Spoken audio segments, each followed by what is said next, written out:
நமஸ்காரம். இன்னைக்கு நான் பண்ண போகிறது கோவக்காய் கறி. எல்லாரும் நல்லா இருக்கீங்களா? பண்ணுறதை பார்த்துட்டு எப்படி இருக்குதுன்னு நீங்களும் பண்ணி பாருங்க. நல்லா இருக்கான்னு இது எனக்கு பதில் போடுங்க. இல்பச்சட்டி அடுப்பில் போட்டிருக்கேன். எண்ணெய் ஊற்றுறேன். எண்ணெய் நான் உங்களுக்கு வேணுங்கிற மாதிரி ஊற்றிக்கோங்க. நான் கொஞ்சம் நிறையா ஊற்றுவேன். நீங்கள் உங்களுக்கு கொஞ்சம் கம்மியாக வேணும்னா கம்மியாக ஊற்றிக்கோங்க. எண்ணெய் ஊற்றிட்டு எண்ணெய் காஞ்ச உடனே கடுகு, உளுத்தம்பருப்பு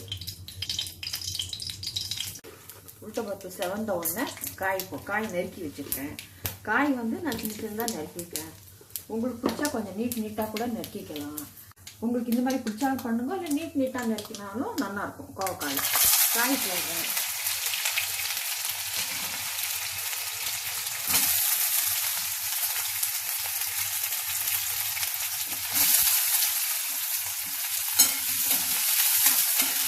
காய் போட்டு அந்த கடுகு பொருட்கள்லாம் கொஞ்சம் கடலை விட்டுறணும். இல்லை அடியில் இது கருகிடும், அதனால கடலை விட்டேன். கொஞ்ச நாள் எதுவுமே போடாமல் கொஞ்ச நாள் வதக்கணும். உப்பு வதக்கலாம் கொஞ்சம் கழிச்சு தான் போடணும். அடுப்பை மீடியமாக வச்சுட்டு ரொம்ப பெருசாக வச்சாக்க தீங்கி போயிடும்.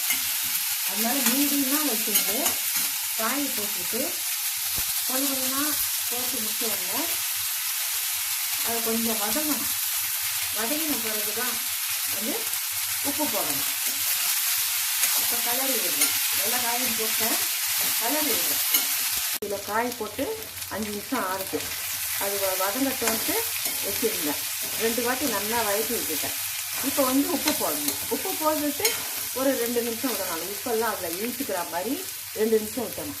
அப்புறம்தான் மிளகாப்பொடி போடணும். மஞ்சப்பொடி, மிளகாப்பொடி அப்புறம் போடணும். இப்போ உப்பு போடுறேன்.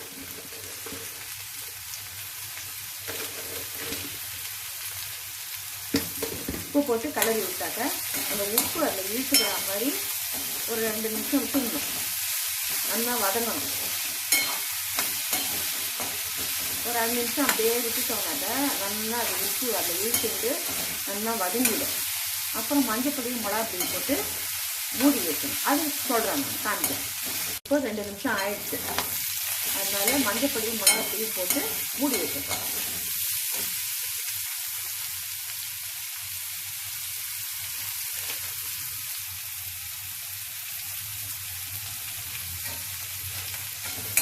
நல்லா கலரி விட்டுட்டு மூடி வச்சோம்னா உப்பு, உரப்பு எல்லாம் அதில் இறங்கிக்கும். டேஸ்ட்டாக இருக்கும். அந்த ஆவியில் உள்ள எல்லாம் வெந்துக்கும். சூப்பராக இருக்கும். இப்போ மூடி வைக்க போகிறேன். மூடி வச்சுட்டு 1 நிமிஷம் கழித்து கிளறி விடணும். மொத்தம் 3 நிமிஷம் இருக்கணும். 1 நிமிஷத்துக்கு ஒரு வாட்டி 1 நிமிஷத்துக்கு ஒரு வாட்டி கிளறி விட்டோன்னா அடி பிடிக்காமல் இருக்கும். அப்புறமா கறியை எடுத்துடலாம். இப்போ 3 நிமிஷம் ஆயிடுச்சு. கறி ரெடி. இதை ஒரு பாத்திரத்தில் எடுத்துடலாம். நான் சொன்ன மாதிரி 2 வாட்டி கிளறி விட்டுட்டேன். இப்போ பாத்திரத்தில் எடுத்துடலாம். இதை சாத்துக்கு தொட்டுக்கலாம், சப்பாத்திக்கு தொட்டுக்கலாம். என் பொண்ணு சாத்தில் பிசைஞ்சு சாப்பிடுவாங்க. சரியா? இது எப்படி இருக்குன்னு பார்த்துட்டு சப்ஸ்கிரைப் பண்ணுங்க. அடுத்த ரெசிபியில் மீண்டும் சந்திக்கலாம். Thank you so much.